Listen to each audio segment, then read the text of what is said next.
Hello and welcome to my channel. It is February the 22nd, 2021, and today is also going to be news and tech, talking about the Texas power grid update. To my knowledge, Texas has mostly recovered from the shortage that happened, or not the shortage, the outage that happened last week. I currently still have power and I still have running water, and my pipes did not burst. I'm happy about that because I did forget to cover my outside faucets.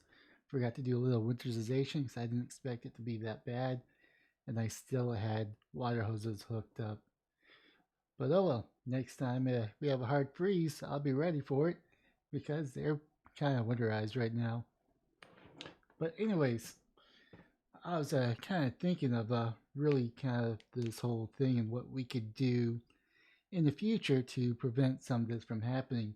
Now, of course, there's a lot that the state can do, um, but I'm not really interested in what the state can do. There's actually a lot of things that we could do to mitigate this, and that is actually um, kind of not winterizing our home, but kind of improving our home or adding a capacity to store energy. This right here is the Tesla Powerwall. In my research, it seems to be the best buck for or the yeah, the best buck for your purchase. I think it goes a little bit more. I think this has a 10-year warranty, which is the Powerwall 2. Now, I have like two Powerwalls set up here. You could probably get away with probably one, but why have one when you could have two? Now, when these are fully charged, they take anywhere from 24 hours or maybe a little bit more, a little bit less, depending on your power usage. So this is just a mock setup.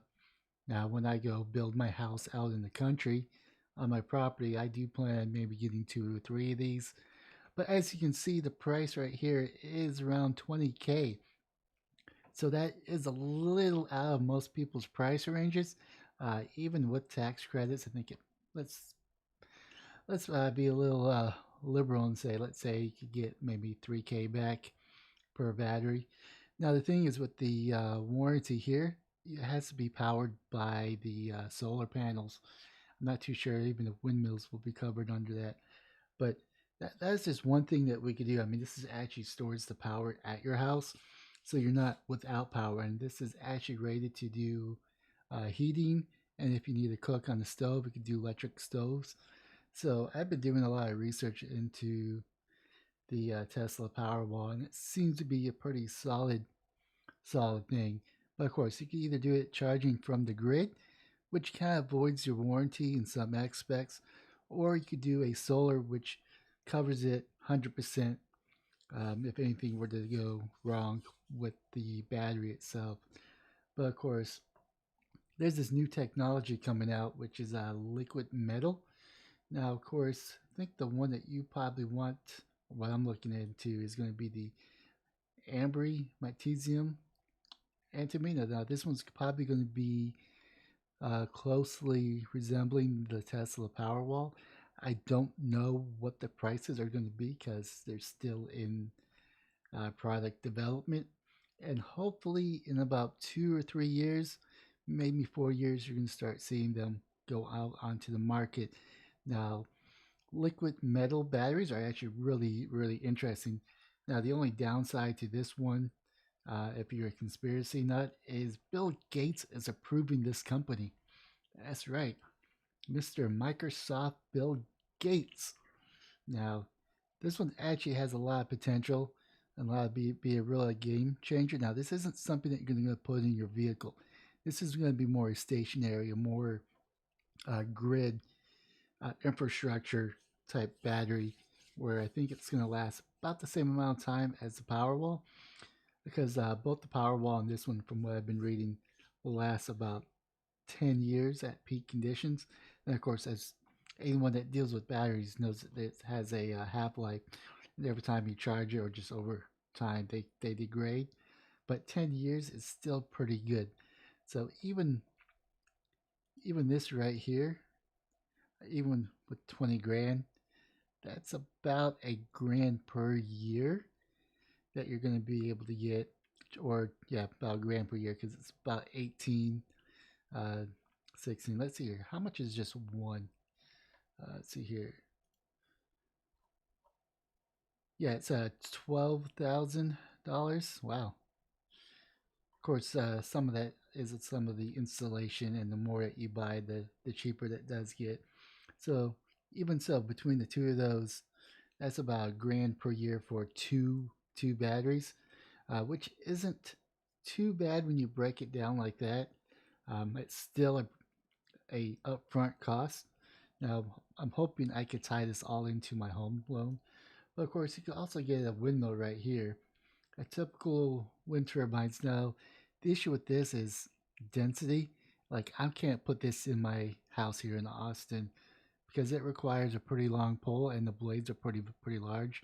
So if it were to fall, it'll do definitely damage to structures, which is a big no. But this is just just something to think about as well.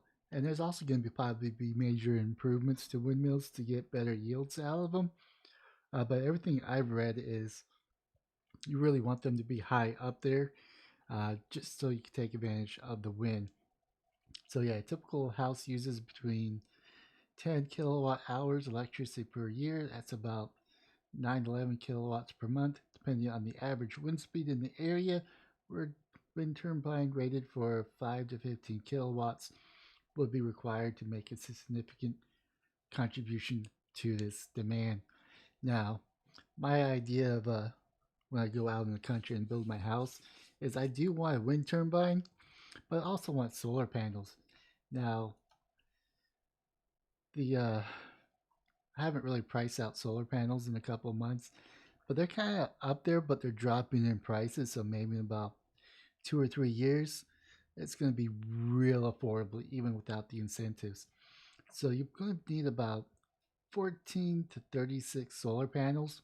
A typical, yeah, we'll need about 14 to 36 solar panels to cover their power bill and at least 227 square feet of rooftop space to accommodate solar panels.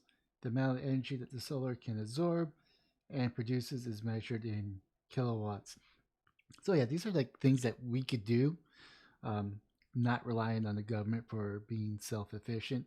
Now this is going to help you maybe maybe for a day or two, or hopefully a little bit longer, depending on your needs. Like you could really reduce your footprint, your electric footprint, in the times of emergencies. Now this is like really good for like a in case like the power goes off for a couple hours, but like Texas had it for a couple of days. Now can you imagine if most of the house in Texas actually had a system like this? It wouldn't have been as terrible because one of the biggest issues that I've been reading was the demand for electricity or the surge electricity was preventing them to flip the breakers, from what I understand, to get everyone back online and give them power. This is just something to think about. Now, this isn't a cheap solution. Of course, there's other ways of going about it. You can do a gas generator and actually set up your house to accept power from a gas generator where you just fill it up with fuel. But even then, that has its own challenges. You want to make sure the generator is away from the weather, but not inside the house where it's going to be suffocating you through monoxide poisoning. So those are definitely something to be considering. Now, of course, these aren't like a perfect solution for everyone, mainly because the cost of barrier is really up there. Now, the cheapest route would probably be a gas generator, but you're going to need another special equipment to put onto your house to be able to accept the power load onto that. So that's something to definitely keep in mind when you think about this. Now, I know up north this is probably not as much as an issue because they actually winterizes their gas pipe and they don't have these problems because they plan for these types of weather conditions because they're used to getting these weather conditions every year. This is a rarity for Texas, and we probably won't see something like this happen for another maybe 10, 15 years. So you definitely have a lot of time to consider. Now, of course, when I mentioned the Powerwall that's rated for 10 years, um, that's not saying that you get to the 10-year mark and that battery's is dead. It's not going to be the case. It's just going to start steeply declining, and by that time you can just replace it or move on to another house.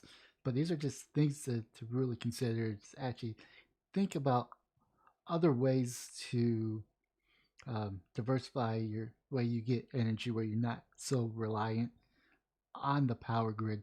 I mean, this is solid advice, regardless if you're in Texas or another state of the United States or in another country. It's really be prepared for this. Anyways, hopefully you found this informational. Please smash the like and subscribe button if you're on YouTube. Also, smash the plus button if you're on Rumble. Leave a comment down below on what your thoughts are on this topic. But most importantly, have yourself a wonderful day, morning, or evening.